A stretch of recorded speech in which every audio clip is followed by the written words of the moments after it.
నీ మాటలు జీవపు ఊటలు, నీ కృపలే బలమైన కోటలు.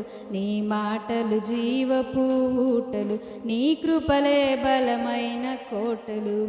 దివినేలు స్తోత్రార్హుడా యేసయ్యా, దిగిరానయ్యున్న మహారాజు నీవయ్యా. మొదటి వాడవు కడపటి వాడవు, యుగ యుగములలో ఉన్నవాడవు.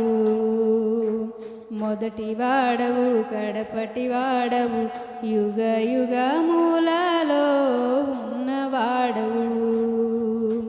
దివినేలు స్తోత్రార్హుడా యేసయ్యా, దిగిరానయ్యున్న మహారాజు నీవయ్యా.